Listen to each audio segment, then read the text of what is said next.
یہ ہمارے لیے لمحہ فکریہ ہے. بالکل ایسے. دوسرا یہ ہے کہ ہمیں بچوں کو اسکولوں میں بھیجنا ہے, ہمیں اپنے نوجوانوں کو ہنرمند بنانا ہے.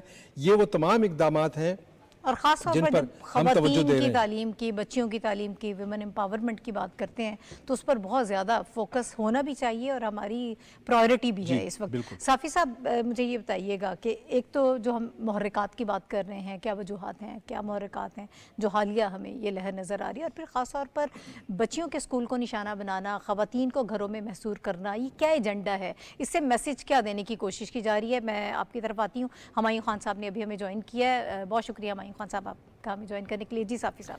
جی, آپ کا سوال انتہائی اہم ہے. دیکھیں, جب شدت پسند سیکیورٹی فورسز کو جواب دینے کے براہ راست قابل نہیں رہے, اور جب ایسا ہوتا ہے ان کے ساتھ, تو وہ پھر سافٹ ٹارگٹ کو نشانہ بناتے ہیں. بچے اور تعلیمی ادارے جو ہے وہ سب سے آسان ٹارگٹ ہوتے ہیں. اس لیے یہ ان کی ایک بوکھلاہٹ ہے, ان کی ایک پسپائی ہے. وہ چاہے اس کے ذریعے ٹیرر پھیلانے کی جو ان کی ایک ناکام کوشش ہے وہ اپنی جگہ پہ, لیکن میں اس کو کہوں گا کہ سیکیورٹی فورسز کی جو نہایت مؤثر کارروائیاں اس وقت جاری ہے, اسپیشلی جو 11 کور کی جو کارروائیاں ہے دہشت گردوں کے خلاف, آپ نے خود نوٹ کیا ہوگا کہ بڑی تعداد میں دہشت گردوں کو ہلاک کیا گیا ہے, اور اس میں ہمارے افواج پاکستان کے افسران اور جوانوں نے بھی شہادت کے رتبے پہ وہ لوگ بھی بڑی تعداد میں فائز ہوئے ہیں. لیکن یہ اوورآل جو آپ اس کی وجوہات جاننا چاہ رہی ہے, تو اس کی یہی وجہ ہے کہ جب وہ سیکیورٹی فورسز کے خلاف ہزیمت کا شکار ہوتے ہیں تو وہ پھر بچوں کو, اسکولوں کو, سویلینز کو, جو ہمارے مساجد ہوتی ہیں ان کو پھر وہ نشانہ بناتے. یہ انتہائی خطرناک عمل ہے.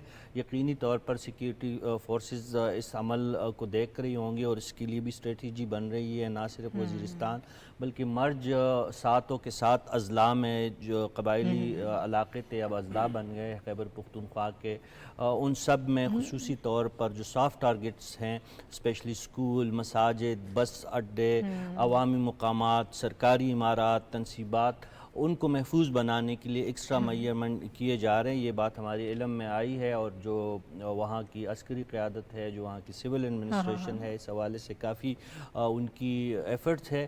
لیکن یہ انتہائی افسوسناک بات ہے کہ جب آپ اپنے مذموم مقاصد میں ناکام رہتے ہیں, آپ عسکری طور پر یا آپ طاقت کا جواب جو ہے, ظاہر ہے ریاست کا جواب تو آپ نہیں دے سکتے, نہ آپ کی وہ استطاعت ہے, نہ آپ کی وہ کیپیسٹی ہے, تو پھر آپ بچوں کو نشانہ بناتے ہیں, ان کو تعلیم کا رستہ روکتے ہیں. اسپیشلی ان علاقوں میں ویسی بھی تعلیم کی ریشو بہت کم ہے, اور پھر بچیوں کی تعلیم کی ریشو وہ تو انتہائی کم ہے, 10-15% جہاں پہ یہ حملہ ہوا ہے.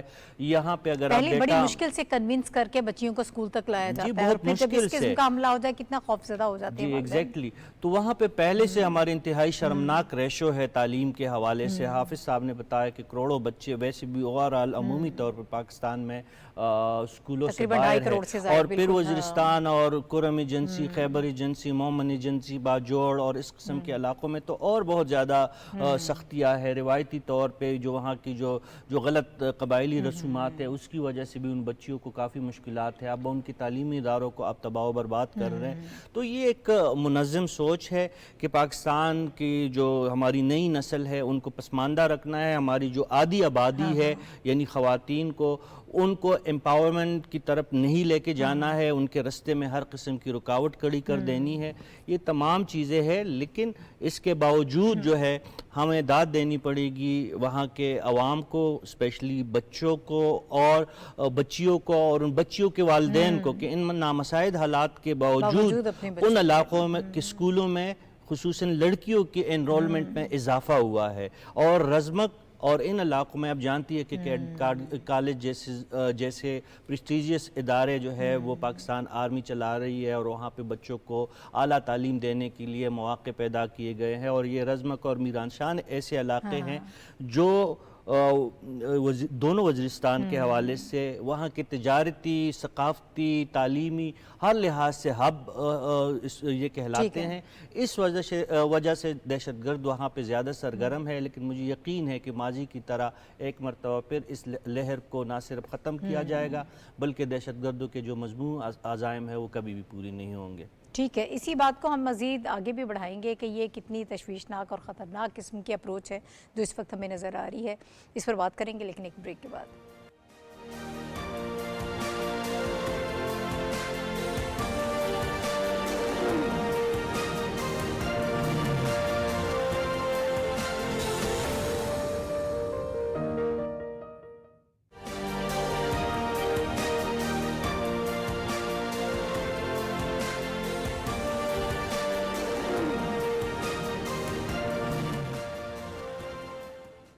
ویلکم بیک ٹو دا شو، اور بریک پر جانے سے پہلے ہم بات کر رہے تھے کہ اس وقت شرپسندوں کی طرف سے جو کارروائیاں کی جا رہی ہیں اس میں ہمیں تیزی نظر آ رہی ہے، لیکن اس کے ساتھ ساتھ جو اس وقت ہمیں اس میں نظر آ رہی ہے اسٹریٹجی میں تبدیلی، شاید بوکھلاہٹ ہی اس کا نتیجہ ہے کہ جس کی وجہ سے بچیوں کے تعلیمی جو ادارے ہیں اس کو نشانہ بنایا جا رہا ہے، سرکاری اداروں کو نشانہ بنانے کی کوشش کی جا رہی ہے۔ اسی پر ہم گفتگو کو مزید آگے بڑھاتے ہیں۔ آغا اقرار صاحب، مجھے یہ بتائیے گا، بنیادی حق ہے بچوں کا تعلیم حاصل کرنا، اور خاص طور پر جب ہم ان علاقوں کی بات کرتے ہیں، یہ ضم شدہ جو علاقے ہیں، یہاں پر بچیوں کو جیسے صافی صاحب بھی اشارہ کر رہے تھے، گھر سے باہر لے کر آنا، اسکولوں تک لانا ہی ایک بہت اہم ٹاسک ہوتا ہے، لیکن جب وہاں پر کوئی اس قسم کی کارروائیاں کی جائیں تو کتنا مشکل ہو جاتا ہے بچیوں کے لیے تعلیم حاصل کرنا۔ بہت شکریہ۔ بالکل، دیکھیں جی، صافی صاحب اپنا اس کلچر کو ہم سے بہت زیادہ سمجھتے ہیں، اور انہیں یہ ہم سے زیادہ بہت زیادہ انفارمیشن اور احساس ہے کہ گھر سے بچی کو نکال کر اسکول تک لے کر آنا کتنا مشکل ہے۔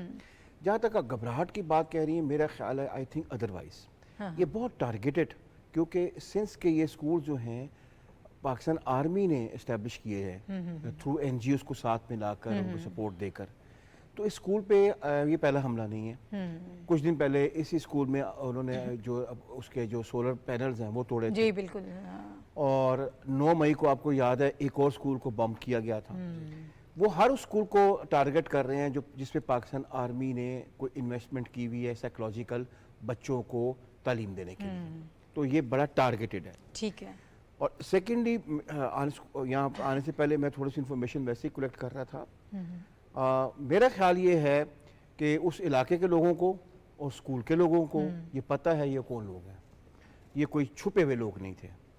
اب یہ بات ساری اپنا آنس آتا ہے پروونشل گورنمنٹ پہ اور وہاں کی ایڈمنسٹریشن کے اوپر، کیونکہ اس اسکول کو کنزیکٹیولی آ کے لوگ وہ تھریٹ کر رہے ہیں، یعنی کہ کوئی کاغذ بھیج کے تھریٹ نہیں کر رہے ہیں۔